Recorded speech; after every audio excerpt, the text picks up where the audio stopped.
Bonjour, je m'appelle Sarah Angeles, je suis professeure d'espagnol à Saint-Félix depuis la rentrée 2016, depuis septembre. Mais avant d'être ici, en fait, j'ai pris une année sabbatique pour voyager en Amérique du Sud. Et il s'avère que la première destination où je me suis rendue en Amérique du Sud, c'était Iquitos. Donc ça tombe bien, on va pouvoir en parler ensemble. Je sais pas si vous êtes déjà allé en Amérique du Sud, mais moi en tout cas c'était la première fois que j'y allais. Ce qui fait que j'avais une vision complètement fantasmée ou imaginée de ce que ça pouvait être et de ce que ça pouvait représenter. Mais on parle même pas de l'Amazonie. Pour moi, l'Amazonie, c'était, je sais pas pour vous, mais c'était les bébêtes, c'était les films d'Indiana Jones, j'étais peut-être trop jeune. Mais c'était vraiment une nature foisonnante et des bêtes qui allaient vouloir nous tuer à chaque seconde. Donc du coup, ça a été assez difficile parce que il a fallu en fait un peu se défaire de ces idées-là ou essayer de pas avoir trop peur. C'est pas gagné. Dans les choses qui me faisaient vraiment peur, c'était vraiment les animaux sauvages et les insectes qu'on pouvait rencontrer une fois dans la selva, dans la forêt amazonienne. Alors, du coup, moi j'imaginais vraiment des migales comme ça, minimum, qui à chaque coin de rue allaient nous surgir dessus, des scorpions, des bêtes de toutes les couleurs. J'imaginais qu'à chaque coin de rue, à chaque détour d'arbre, il y allait avoir des singes tueurs, des jaguars et toutes ces choses. Et ben en fait, non, pas du tout. Mais on va quand même commencer par le début. C'est peut-être le plus simple. J'imagine que vous allez faire comme moi, vous allez prendre un avion qui va vous emmener directement à Iquitos. De toute façon, Iquitos, c'est deux solutions. Soit vous y allez depuis Lima en avion, soit vous passez par la voie fluviale, c'est-à-dire là, vous faites du bateau pendant 3 à 5 jours. Nous, on l'a fait au retour. Je vous raconte après.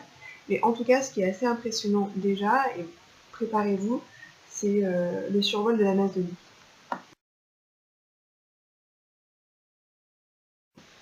C'est beau, c'est calme, c'est comme ce qu'on a pu voir dans des reportages, c'est vraiment magnifique. Et là, on s'imagine un havre de paix. Et c'est vraiment très beau comme moment.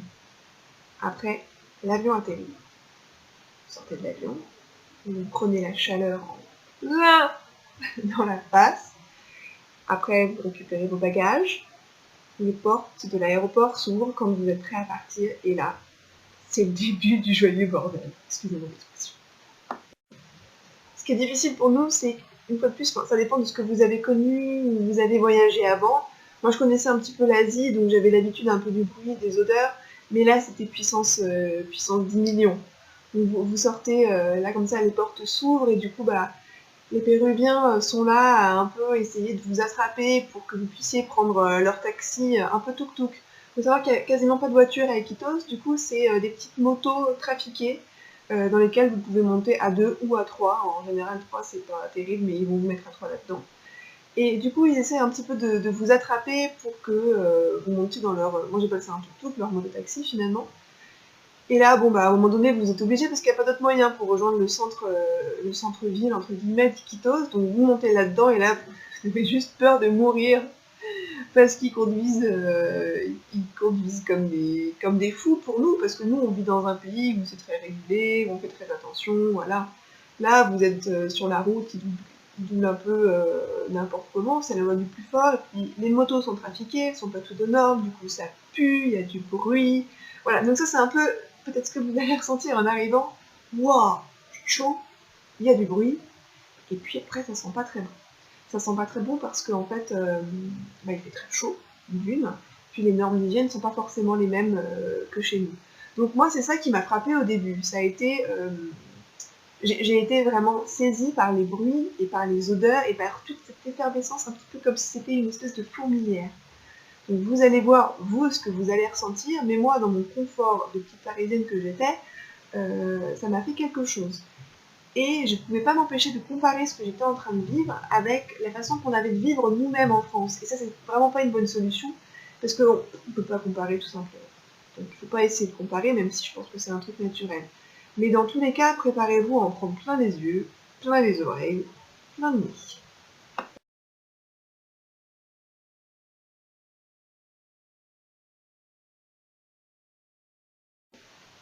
Au bout d'un moment, on s'habitue à tout ça. C'est déroutant au début, mais c'est comme pour tout, on s'habitue. Comme vous allez voir où vous allez loger, le confort n'est absolument pas le même que celui que vous pouvez connaître. Et c'est vraiment là qu'on se rend compte de la chance qu'on a. Parce que les gens vivent parfois avec rien, leur maison n'a vraiment rien à voir avec ce qu'on a. Donc là, je pense que vous allez vous prendre une claque.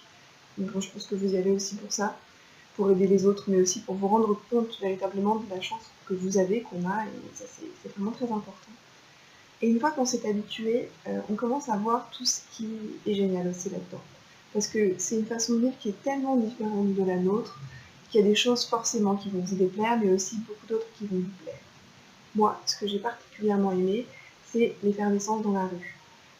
Malgré la chaleur, il y a toujours du monde dehors, et ce qui est particulièrement agréable, c'est qu'il y a tout le temps à manger. Ça, c'est trop chouette. Et puis, il y a vraiment plein de choses qu'on ne connaît pas. Vous allez avoir des tamalitos, vous allez avoir plein de nourriture ambulante, des petits jus de fruits. Voilà, vous allez pour quasiment rien du tout, vous prendre une poche de, je sais pas moi, de fruits de la passion, ou voilà, siroter avec une petite paille dans un sac plastique, parce que là-bas, tout est dans un sac plastique. Vous voulez boire un peu d'eau, sac plastique, vous voulez boire un petit jus et le mettre dans un sac plastique. Voilà, donc moi j'aime ça, parce que j'aime bien manger, et du coup je trouvais ça hyper bien, à chaque coin de rue, de pouvoir manger des spécialités, des choses qu'on ne voit nulle part ailleurs.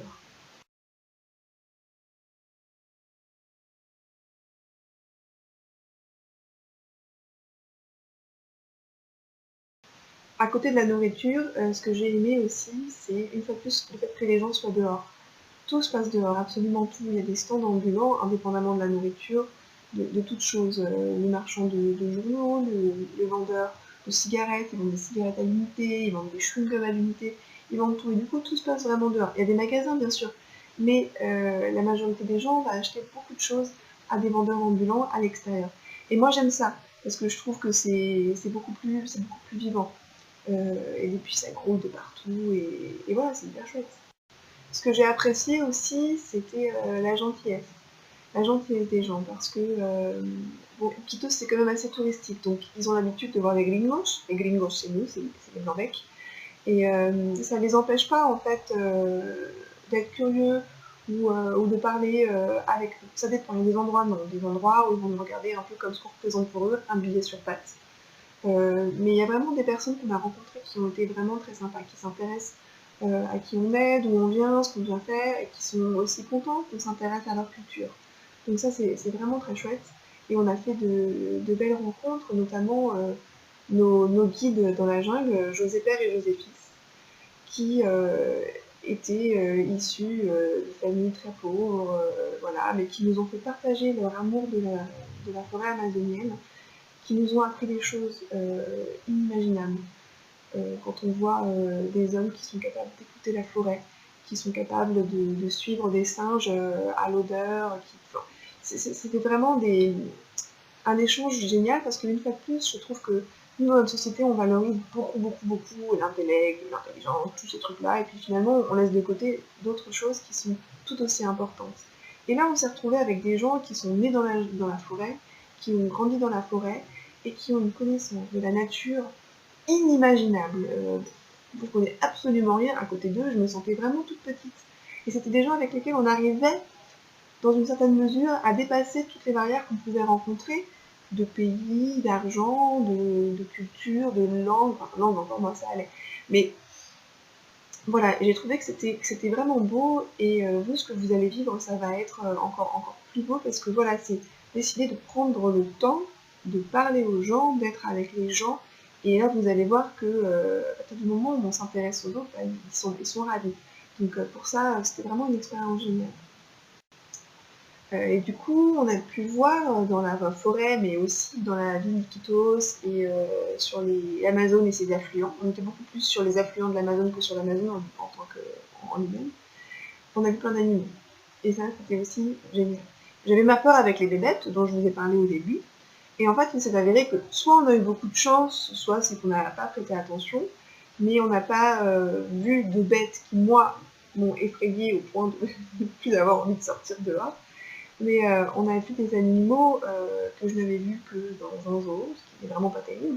Mais voilà, du coup on s'est retrouvés à partir à la recherche des singes, sans les traquer en petits groupes, à marcher pendant 4-5 heures dans la forêt pour essayer de les écouter, pour essayer de les sentir, pour essayer de les voir. Et arrive le moment où tu as marché pendant 3 heures, tu as trop chaud, tu es couvert jusque là, jusqu'en bas, parce que tu peux te faire bouffer par les moustiques. Ah oui, j'en parlerai après des moustiques. Mais du coup, voilà, c'est juste horrible. Et puis tout à coup, tu tombes sur une famille de singes. Tu t'accroupis et tu les regardes pendant le temps que tu veux. Et là, c'est juste génial. Parce que tu te retrouves en pleine nature, dans leur milieu naturel, et tu les vois, tu les regardes. Il se passe rien, tu les regardes juste. Et moi, je trouve ça magique. Donc il y a les singes, c'est très chouette. Il y a pas mal de dauphins roses. Alors les dauphins roses, c'est des dauphins d'eau douce, c'est pas des dauphins comme nous on connaît. Moi je trouve ça un peu moche. Ça ressemble un peu au cochon aveugle. Mais toujours est-il que quand on naviguait avec nos petites barques électriques, on en voyait très régulièrement et c'était magique aussi. Parce qu'une fois de plus, nous en vivant en ville, en tant que citadin, on vit peut-être à la campagne aussi, mais à part un cheval, deux vaches, à la rigueur un mouton, une brebis, voilà. Là, c'est des animaux qu'on n'a pas du tout l'habitude de voir, parce que c'est pas du tout notre milieu. Et c'était magique aussi de voir ces dauphins roses un peu moches. On est aussi parti sur la trace des caïmans. Alors le caïman, c'est pas un crocodile. Mes connaissances sont assez limitées en animaux. C'est plus petit qu'un crocodile.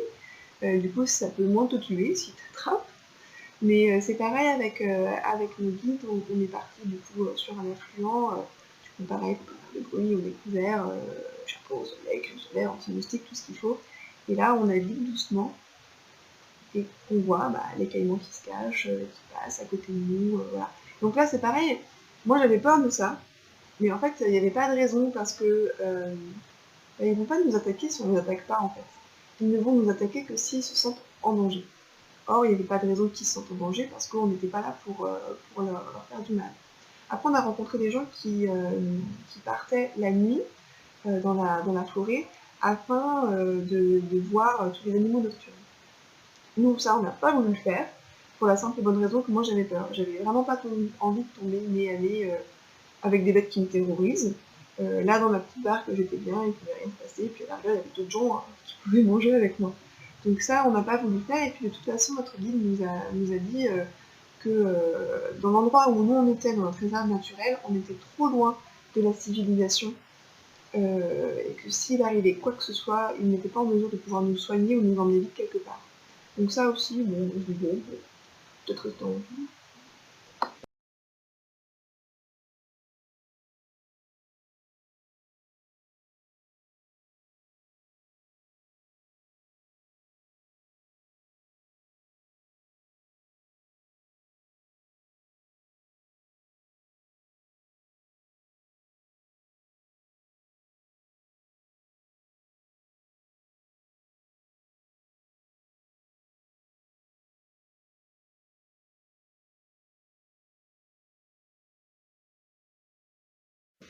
On a vu aussi plein d'insectes dont je ne connais absolument pas le nom, je ne me rappellerai pas, mais des chromopates, des grosses fourmis.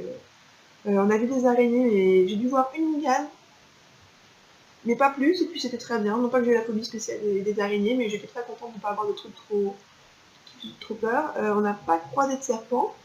Notre guide était vraiment très précautionneux avec ça, il avait toujours un bâton, il savait repérer. C'est vraiment hyper impressionnant, il connaît vraiment la forêt comme la poche. Et du coup, non, ça ne m'a pas rencontré. Par contre, ce qui était un peu dégoûtant, que ce soit dans le centre-ville d'Iquitos où on était, ou vraiment en pleine forêt amazonienne, c'est la prolifération des cafards. Il y en a partout.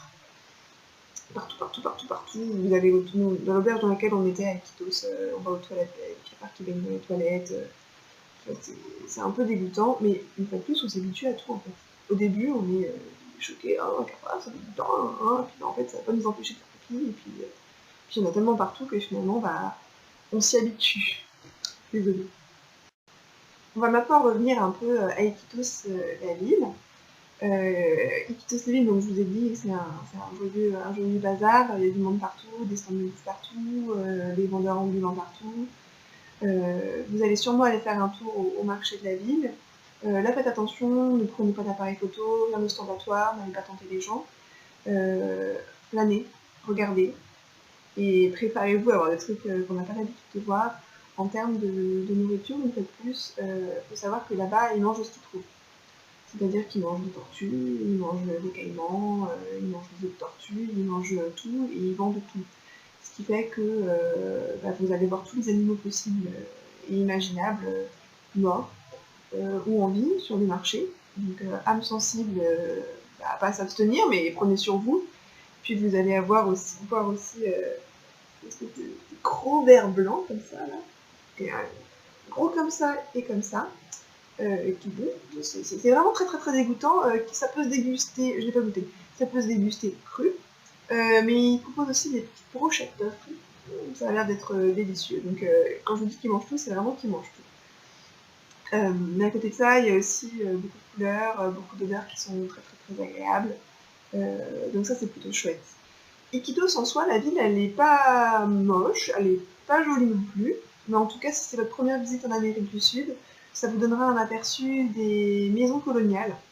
Bon, vous savez bien que les Européens ont tout envahi, ont tout détruit, ont tout refait, et du coup, on voit bien le style d'après Christophe Colomb finalement, hein, avec des petites maisons coloniales colorées, donc ça c'est assez joli, sauf que les maisons elles sont dans un piteux état, beaucoup sont abandonnées, c'est pas des immeubles qui sont très hauts, donc vous allez voir, c'est assez joli. C'est assez chouette. Et moi, le truc qui m'a fait le plus rire et qui m'a le plus énervé, c'est le bus à Iquitos. Alors, le bus au Pérou en général, mais le bus à Iquitos. Là, préparez-vous. Hein. Vous ne pourrez plus jamais vous plaindre de la TAN ou quoi que ce soit, ni de la SNCF, c'est fini. Les bus à Iquitos, donc c'est des petits bus dans lesquels, si vous faites plus d'1m60, Alexandre, c'est mal barré pour toi, ça va pas être simple ni d'être debout dedans quand ça sera plein, ni de vous asseoir dans les sièges quand vous en aurez la possibilité. Donc voilà, des petits bus. À chaque fois, les bus appartiennent à leur chauffeur en fait. Donc ils sont deux. Il y a le chauffeur et puis il y a le rabatteur. J'explique après pourquoi.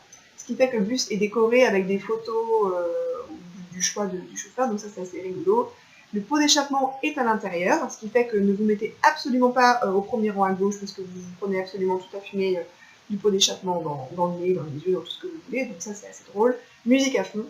Alors, la musique, préparez-vous, c'est pareil, vous allez en avoir un peu ras-le-bol, c'est du reggaeton.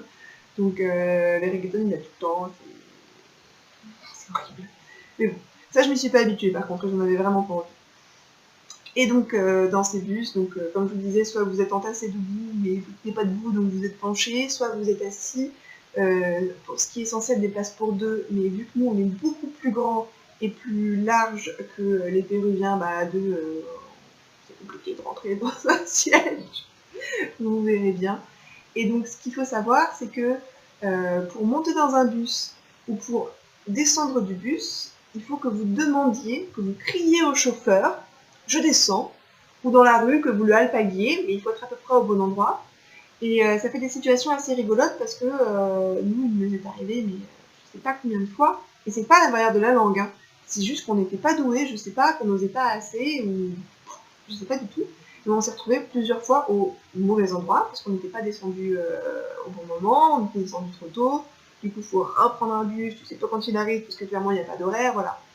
Et donc, vous êtes sur un trottoir, vous attendez, et là vous faites signe au bon bus, puisqu'il y a des numéros, il faut être sûr que ce soit le bon, et là le bus limite il s'arrête pas.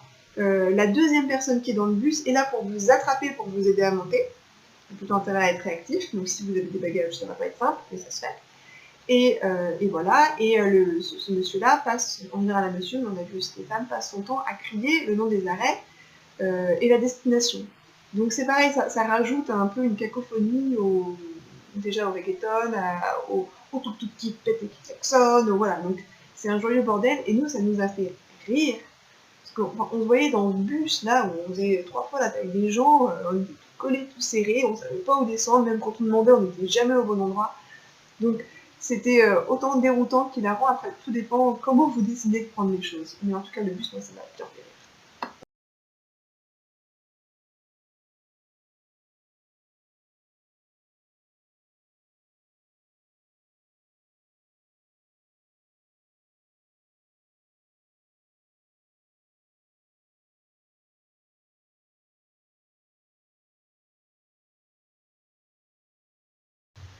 Après, comme je le disais au début, nous on est resté 15 jours. On a fait grosso modo une semaine dans la ville et les alentours, et puis une semaine vraiment dans la forêt amazonienne avec un guide, ce qui n'est pas l'expérience que vous allez vivre, puisque vous partez en mission humanitaire plus longtemps. Donc ce que moi je vous raconte n'est pas ce que vous allez vivre, et de toute façon mon expérience n'est pas celle des autres, donc voilà, apprendre juste comme ça, un témoignage. Et donc pour le retour, parce que nous après on a continué, c'est notre première destination en Amérique du Sud et au Pérou, et après on a voulu rejoindre le reste du Pérou, et donc soit en avion, soit en bateau, mais nous l'avion on l'avait déjà fait, puis de toute façon on était ric-rac, donc on n'avait pas les moyens de le faire. Et on s'est dit, bah, génial, on va prendre le bateau pour redescendre. Et dans le sens où nous on l'a fait, c'était que 3 jours, mais dans l'autre sens pour monter à Quito, c'était 5 jours. Donc 3 jours. Alors on appréhendait un peu parce que 3 jours de voyage sur un bateau en hamac, parce qu'on dort en hamac, on savait pas comment on allait l'envisager, on savait pas comment ça allait être. On avait rencontré pas mal de personnes qui l'avaient fait, qui avaient trouvé ça très sympa. Et donc, bon, bah, on va acheter nos hamacs, on achète des provisions, voilà. Et puis c'est parti, quoi. On va sur le port. Enfin, faut savoir qu'on avait essayé de trouver les horaires avant, mais en fait, ça ne pas. Grosso modo, par jour, potentiellement, il y en a un qui part pour la même destination, peut-être 2 avec de la chance, mais pas plus. Et le dimanche, ils ne partent pas. Nous, on y est allé le samedi. On avait cru comprendre en passant au port que les bateaux partaient plutôt en fin de journée, vers 5-6 heures, ou un truc comme ça. Donc on se dit, bon, bah, on y va tôt. On y était vers 2 heures. On trouve un bateau, on le squatte, et puis comme ça, on est sûr de ne pas la rater. Là, c'est pareil, vous arrivez, vous faites alpaguer, il y a plein de bateaux, vous ne savez pas trop, donc celui qui arrive à vous attraper le bras, et vous le suivez, heureusement, malheureusement. Et donc nous, on arrive sur un bateau qui venait d'arriver, qui était en train d'être déchargé, et on avait de la chance parce que il y avait une super réduc aujourd'hui, moitié prix. Ça nous a coûté, je crois, peut-être 10 € pour les 3 jours de traversée. Donc on s'est dit, bah jackpot, nous ça nous fait des économies, on est trop contents, quoi. On a eu un bon plan, pour une fois, on s'est pas fait pigeonner. Trop content. Donc on monte sur le bateau, on paye notre place, génial, il n'y avait encore personne. Donc il y a 2 étages. En bas, c'est pour les marchandises et les bêtes, parce que vous pouvez avoir des poules, des vaches, voilà. On nous avait dit, ne vous mettez pas au premier étage parce que vous pouvez avoir les odeurs des animaux, ce qui n'est pas très agréable. Allez plutôt au 2e étage. Bon, nous, on va au 2e étage, il n'y avait vraiment personne. Hein. On nous explique comment faire pour accrocher le hamac, donc on est tout content, hein, là, on s'assoit dedans, on commence à bouquiner, à s'occuper. Et puis, bah, tout à coup, on voit le bateau qui était à côté d'une autre qui s'en va. Là, on se dit, ah mince, s'il n'y a que 1 voire 2 bateaux qui partent par jour, pour la même destination, si celui qui est à côté vient de partir là où on veut aller, on est peut-être un petit peu dans la panade. Donc bah voilà, on est en train de se dire que potentiellement on partira pas aujourd'hui. On sait que le lendemain il n'y a pas de bateau qui partent. Donc on se dit, ah bah mince, ça se trouve on va rester 2 jours sur le bateau à quai. Et bah oui, c'est ce qui nous est arrivé. On a attendu. Au bout d'un moment, il y a eu un mouvement de foule. Les gens de notre bateau, les quelques personnes de notre bateau, ont migré vers le bateau d'à côté. En fait, on changeait juste de bateau. Donc on a rangé nos hamacs, on a repris nos affaires, on est passé par des supports et pouf, on a changé de bateau. Et donc le temps passe, 5 heures, 6 heures, 6h30, 7 heures. Bon là on se dit clairement ça sent pas bon. Et là le commandant de bord, enfin le capitaine, je sais pas qui, ou le capitaine plutôt, vient nous voir, nous dit bah voilà écoutez, on ne partira pas aujourd'hui, c'est pas possible. Du coup, on partira lundi à l'heure prévue, c'est-à-dire entre 17h et 19h. On partira à ce moment-là. On est samedi. Et là, nous, on se regarde. Bon, bah, à la rigueur, on a le temps. On était parti pour l'année sabbatique. Donc, bon. Et là, en fait, ce qui nous a bien surpris, c'était l'attitude des gens. Parce que le capitaine dit, bah voilà, vous partez pas, mais du coup, ceux qui n'ont pas d'autres possibilités, vous pouvez rester à bord, c'est gratuit bien sûr, et on vous fournit les 3 repas par jour, voilà. Les gens ont tous applaudi. Imaginez un truc comme ça en France, un retard de 48 heures de n'importe quoi, d'avion ou de la SNCF, ou même si on nous paye le repas, je veux dire, nous on râle. on râle jusqu'à ce qu'il se passe quelque chose, enfin on râle juste parce qu'on aime râler. Et ben là-bas, non, les gens ont trop applaudi, ils étaient hyper contents, oh, c'est trop bien. Non, parce qu'ils ont l'habitude en fait. Ils ont l'habitude que ça soit un peu le bazar, que ça se passe comme ça se passe, et puis de toute façon, il n'y a rien à faire. Et puis ils avaient raison, puisqu'il n'y avait pas d'autre solution, il n'y avait pas d'autres bateaux à attraper, le lendemain, de toute façon, personne ne travaille, donc voilà. Donc on a attendu nos 48 heures, on s'est fait des copains sur le bateau, il y avait un groupe de petites mamies qui nous a pris l'affection, qui en a papoté, elles nous donnaient des fruits, elles nous expliquaient comment ça se passe, voilà. Donc après, il y a toute une vie qui s'est mise en place pendant ces 48 heures sur le bateau. Et le lundi, enfin, on a pu partir, je ne sais plus vers quelle heure c'était, mais c'était 6h ou 7h. Et là, on embarquait pour 3 jours sur le bateau. Donc en tout, on a fait 5 jours sur le bateau. Et bah étrangement, c'était génial. Vraiment. Ce qui se passe, c'est qu'au bout d'un moment, la notion du temps tel que nous, on envisage, l'ennui, tout disparaît. Et on se retrouve pris un peu dans... Je ne saurais pas comment expliquer, mais une autre réalité. Vos journées, vous les passez à regarder les autres, vous les passez à manger dans votre hamac, vous regardez l'agitation, vous regardez votre espace privé diminuer au fur et à mesure. Je sais pas combien on était, mais enfin, moi en dormant dans mon hamac, ma tête touchait la voisine des fois. Enfin, c'est une autre réalité.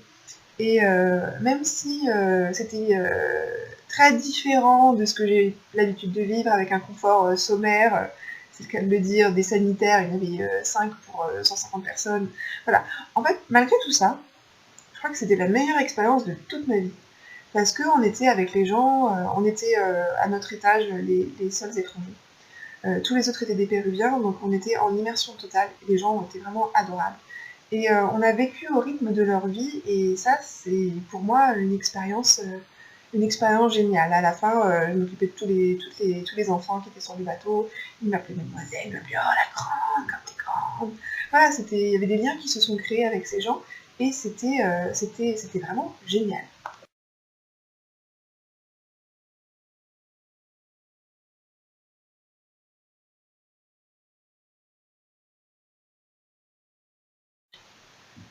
J'espère ne pas vous avoir trop effrayé avec ce que j'ai pu vous raconter. Je vous ai vraiment partagé des choses qui sont de l'ordre du sentiment et du ressenti, avec mes peurs, mes appréhensions, comment moi je l'ai vécu. Je répète, ce n'est que mon expérience. Euh, Après, vous alliez partir au début à Haïti, donc je pense que vous êtes conscient que ce que vous allez vivre, c'est pas forcément déjà dans un pays avec la même stabilité que le nôtre. Voilà. Vous êtes conscient de ce qui peut vous attendre, mais moi je vous dis quand même préparez-vous parce que là c'est pas des vacances à la Baule ou à Pornic ou chez votre grand-mère en Auvergne. Non. Vous allez déjà être peut-être dérouté. Oups là, mon téléphone sonne. Pardon. Vous allez peut-être être dérouté par ce que vous allez ressentir, vivre, parce que le cadre est complètement différent. Mais, mais ça vaut le coup. Enfin, c'est génial. Moi, c'est Iquitos, c'est, je crois, la meilleure expérience que j'ai vécue pendant mon voyage, et j'en ai vécu d'autres. Une fois de plus, mon expérience n'est pas la même que la vôtre, parce que vous partez faire du bénévolat. Moi, j'en ai pas fait à cette occasion. Mais franchement, à refaire, je ferai comme vous. Mais je sais plus ce que je voulais dire. Toujours est-il que vous allez être secoué dans vos certitudes, vous allez être ébranlé, vous allez être changé. C'est une évidence. Mais déjà par la ville, par les gens, par la façon de vivre, vous allez rentrer de votre séjour en étant quelqu'un de mieux. Parce que vous allez vraiment vous rendre compte, et ça j'insiste parce que c'est très très très important, vous allez vous rendre compte de la chance que vous avez, de la chance qu'on a. Et ça n'a pas de prix, je pense qu'on devrait absolument tous passer par là. Si vous avez des questions ou quoi que ce soit, bah écoutez, j'espère bien pouvoir vous rencontrer à partir de janvier 2017. En tout cas, je suis vraiment très contente que vous partiez à Iquitos, je pense que ça va être une expérience folle, et puis j'ai hâte de vous suivre. Au revoir.